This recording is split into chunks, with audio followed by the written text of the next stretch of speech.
Wanted to show you the progress from the other day. All of this lighter colored material, this is what's left of the concrete washout after I spread it out. And there's a lot of rock in this.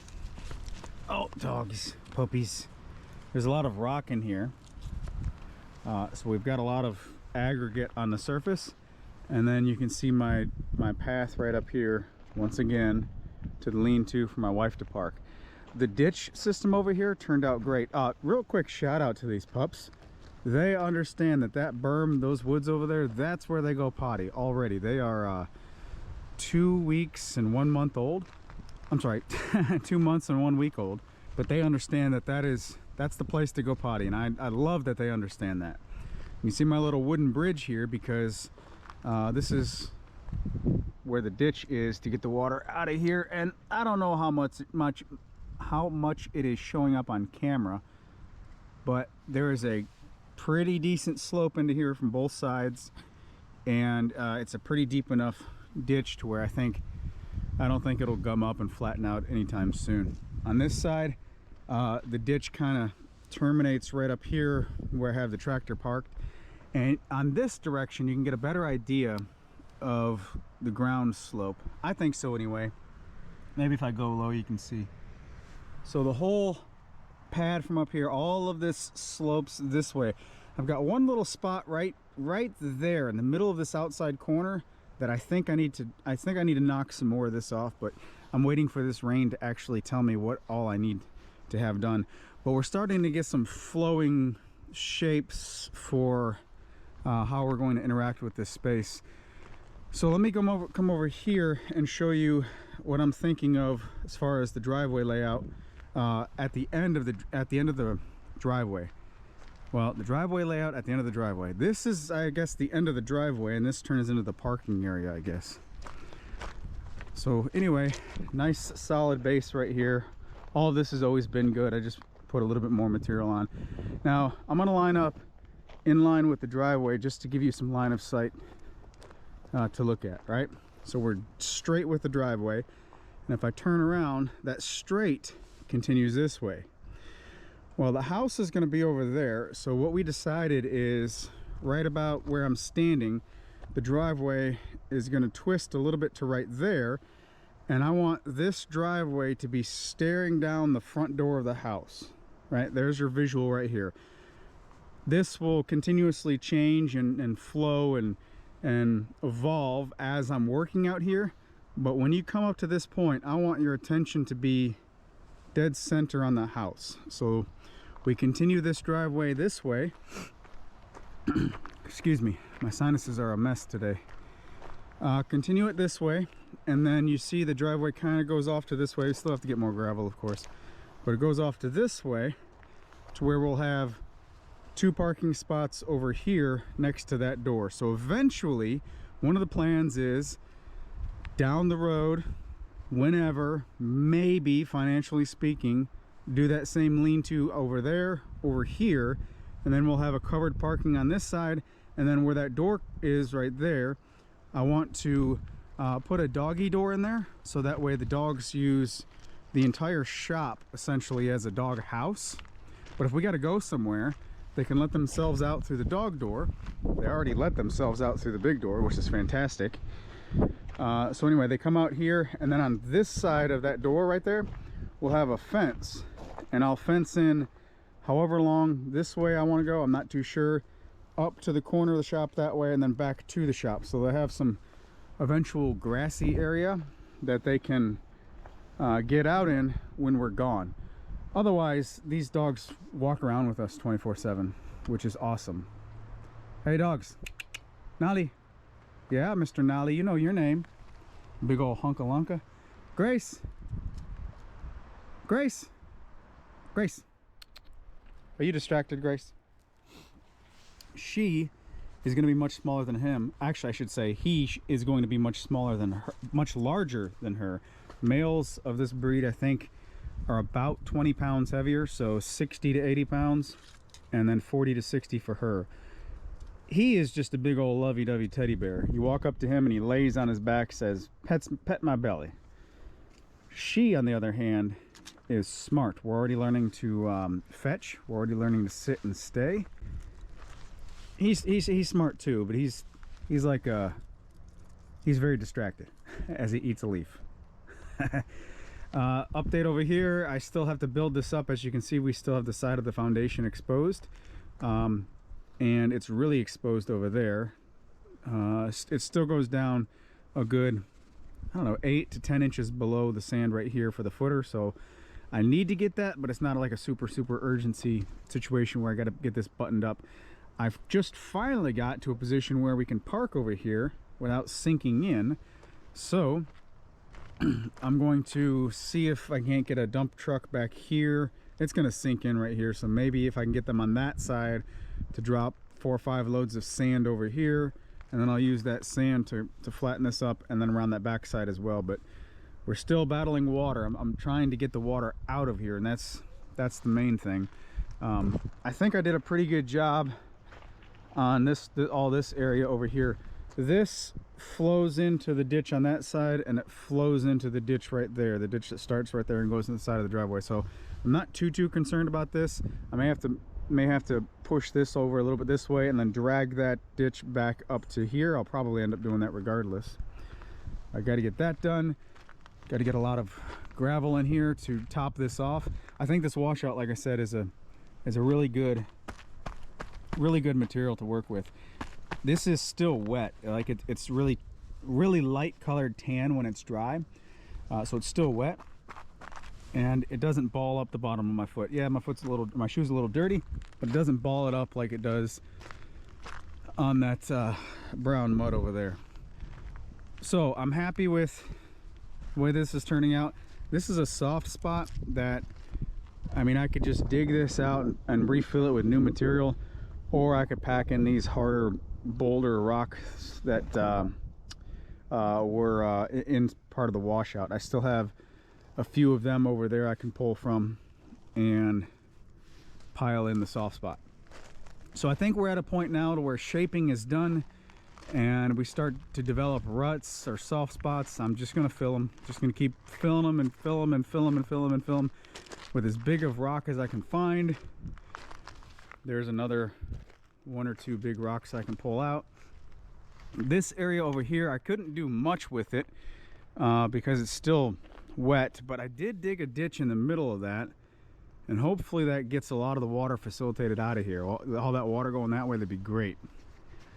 So we're supposed to get a bunch of rain tonight, and that's going to really show us how these little itty bitty steps, how they fared. Did it make an improvement or not?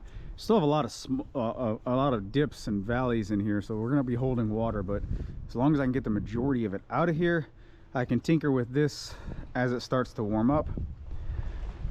Oh, here comes some rain. Oh man.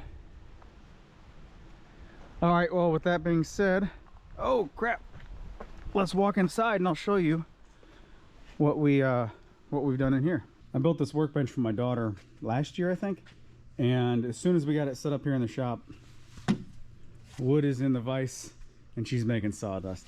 Yes. I'm gonna try and jump on here and not kill myself. Ugh. Okay, so this is our living room. I want to give you a quick little tour of what we've got set up, and you get to see all the clutter and all that good stuff. So there's that. Let me talk about the different bays, I guess you could say. We're calling this bay 1, 20 foot in between the I-beams, bay 1, bay 2, and bay 3, and they go all the way across. That's just kind of one of the ways we talk about the different areas of the shop. Okay, so basically from this I-beam right here, that way, bay 3 will always be household, non-working. Okay, from this I-beam this way, 40 feet, bay 1 and bay 2, and then again 40 feet this way is the working area. So now the workshop, my last shop was a 30 by 40, and now my workshop is a 40 by 40.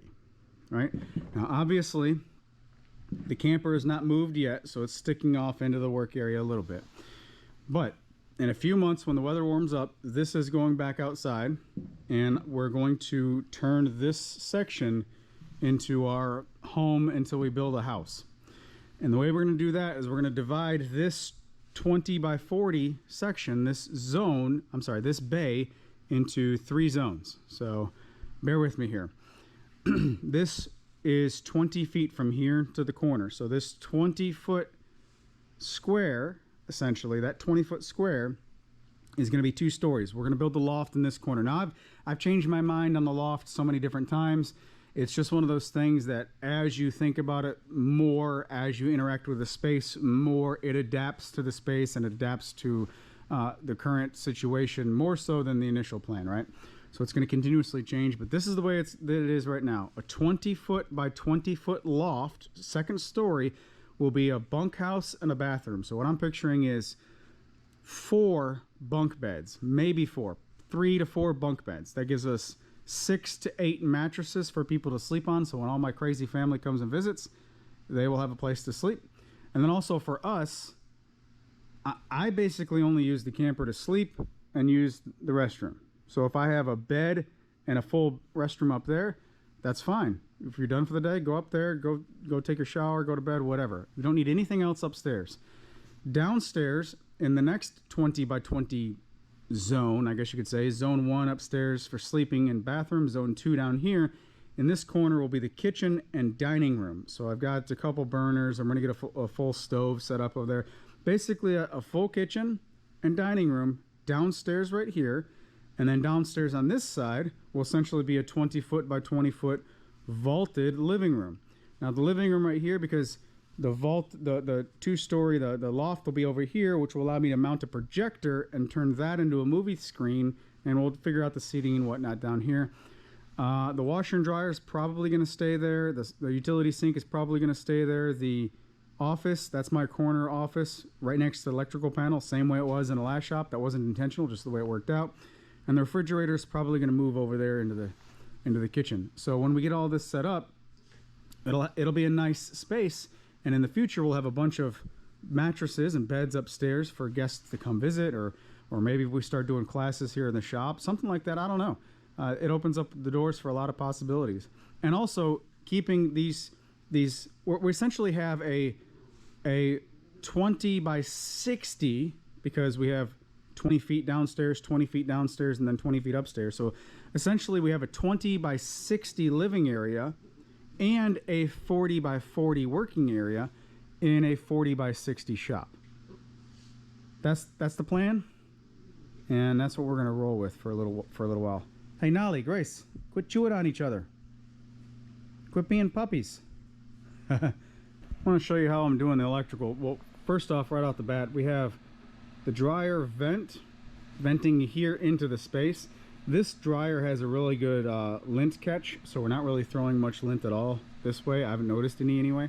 But this is allowing us to heat the space in the winter time.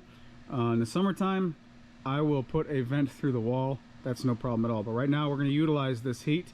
With the heat out of the dryer comes humidity, so we're running our dehumidifier into the utility sink, and that that keeps it right up between 50 and 60% humidity. So we're at 55% right now. So this is, even though this is a big space, this is dropping the humidity from, was like 70 or so when we hooked this up without this running. And there you go. Electricity, the dehumidifier and washing machine both plug into this receptacle, which is GFCI protected over there. So I'm not worried about water and electricity mixing. It's GFCI protected. And also, this is a very similar setup to where if there was a wall right there, well, you'd still have electrical right here for the washer anyway. On the dryer side, the electrical on both of these, I went up with electricity because it's convenient to go right through this beam. This beam is like a little trough. You could put all kinds of stuff up there. So that's a 7/8 of an inch diameter hole, which is perfect for like a 1/2 inch knockout crimp nut, whatever those things are called right there. 7/8 of an inch diameter hole holds that wire nice and tidy. And then bend it up 90 degrees and go over there. Same thing on this side. right through the metal up there with one of those little knockout things. So 7/8 of an inch diameter hole for a 1/2 inch knockout nut.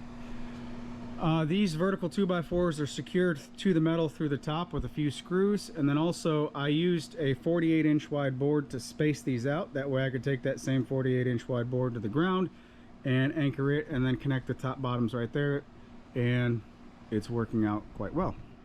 On this side over here where the electrical panel is, he had the guy who installed this had a horizontal 2x4 in between right here, but it was blocking the whole path up for your wires. So it serves the same purpose, but it looks kind of goofy. I moved the single one out and installed 2 on either side. Those are secured through the top and then secured through the side like that, which allowed me some access room to cut some holes in here. Those are, I think, 2.5 inch diameter holes. I'm not exactly sure, but you got to go outside. You whining at the door? Good doggy. Go outside. Man, these pups are smart. Wonderful. Put 2.5 inch-ish diameter holes there, and then use some rubber hose. I think it was for air hose or something. Slice it down the middle and then wrap it around the metal opening right there, so the wire does not touch the metal. It hits a rubber hose grommet, and that seems to be working out quite well. When I do my lights, I'm going to go this way and then up, and I'll go over and figure all that out. But when I do the electrical on this wall, I'm going to carry this same concept over. I'll have to, unfortunately, I don't know if I'm going to notch that particular piece of metal right there, or if I just go and wrap around that I-beam and put a piece of rubber hose on that I-beam. I don't know exactly how I'm going to, but I'm going to bridge the wire over to here. And then on the right side of this door, you know what, I may not add an outlet right there because I have a bunch right here, a receptacle.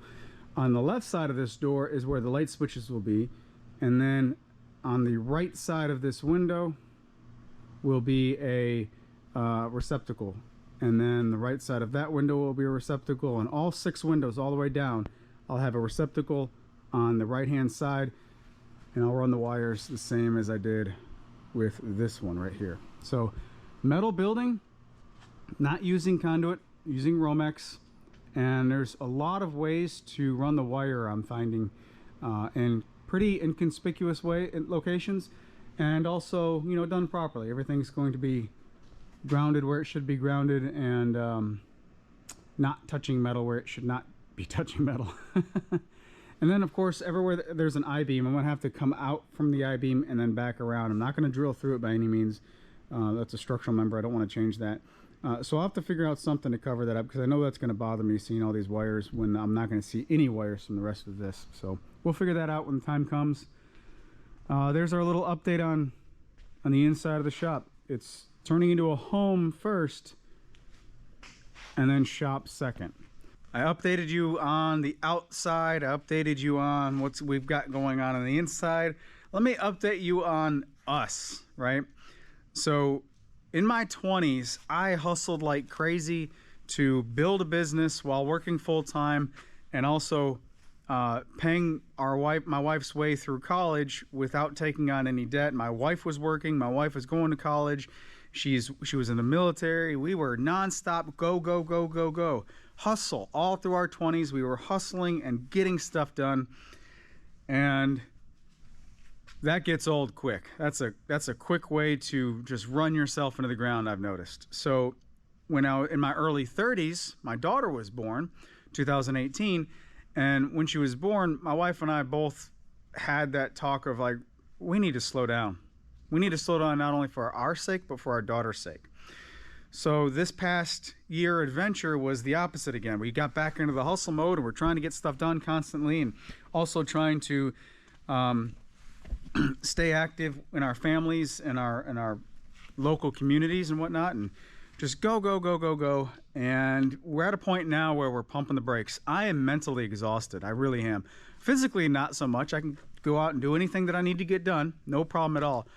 But I think this year has really taken its toll on me mentally, because I can't recall another year where I've made this volume of important decisions. I've made so many important decisions this year, and on one hand, you know, it's pretty good to just be in charge of things, and I'm in charge of my life, and this is wonderful. And on the other hand, it's like, you know what? I don't care what we have for supper tonight. I just don't want to even have that conversation. I will eat a box of food or any kind of food. I don't care, right? I think that's also why we've both gained a little bit of weight over the past little bit, is we've just hit mental exhaustion with all kinds of decisions, and a lot of those decisions are food related and convenience related.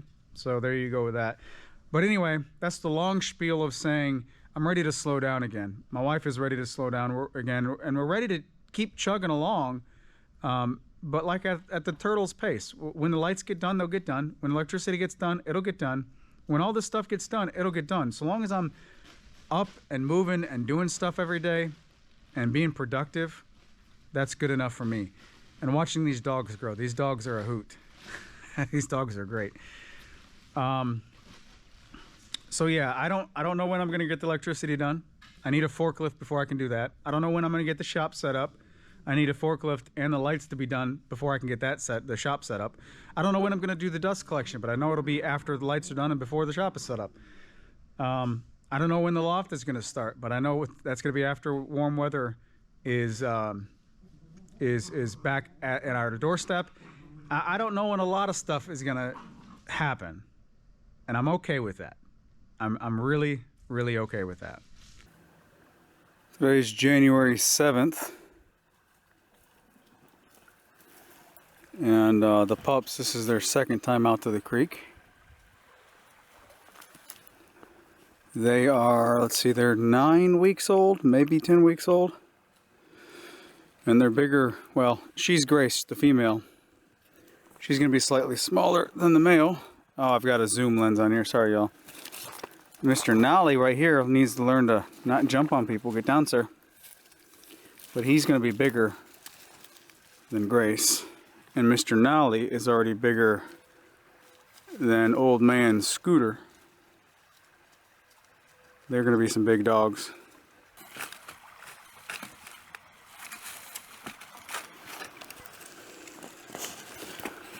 Puppies are like early teenage boys. They're just rambunctious.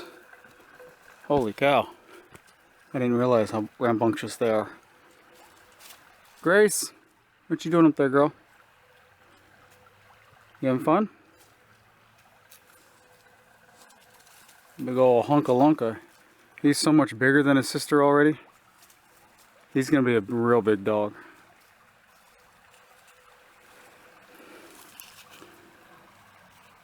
Hey, bud. Hey, Scooter Bud, that water's really cold, you know that? Where are you going and what are you doing? Did you get yourself in a pickle? Oh, bud. Hey. Let's take the easier path back up here. Let's go. Let's go, bud. Hey, bud. Come on, let's go, bud.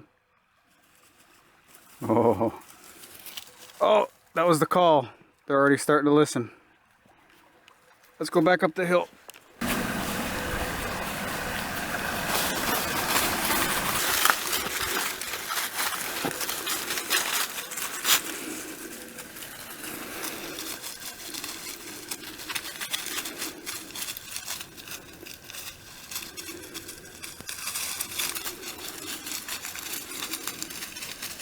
Scooter Bug.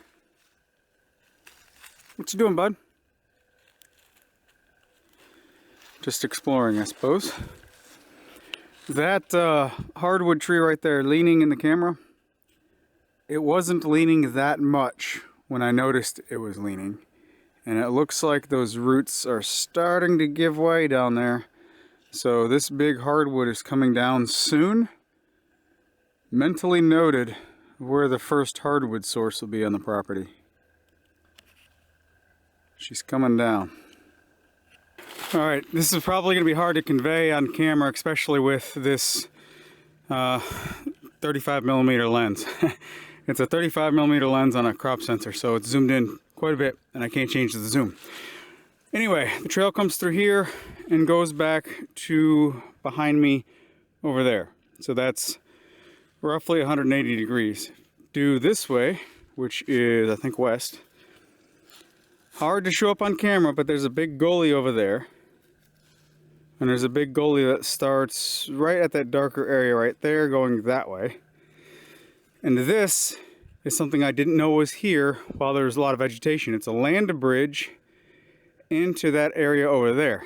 I didn't think it was accessible by tractor, but now that all the vegetation's died down for the winter, I just walked that, and it's a complete land bridge to a spot that I thought had zero tractor access. So I'm gonna have to come back here come springtime with the tractor and the rotary cutter and the grapple and just move a bunch of that stuff. What do you want? I'm not carrying you, dude. You're a dog. You can walk, bud. Yeah. That's get down, sir. Your sister's really showing you out. Big old man, big old bad boy and a little innocent girl. It's making you look bad. You're just a big old teddy bear is what you are. Growing boy though, growing fast. All right, let's go back.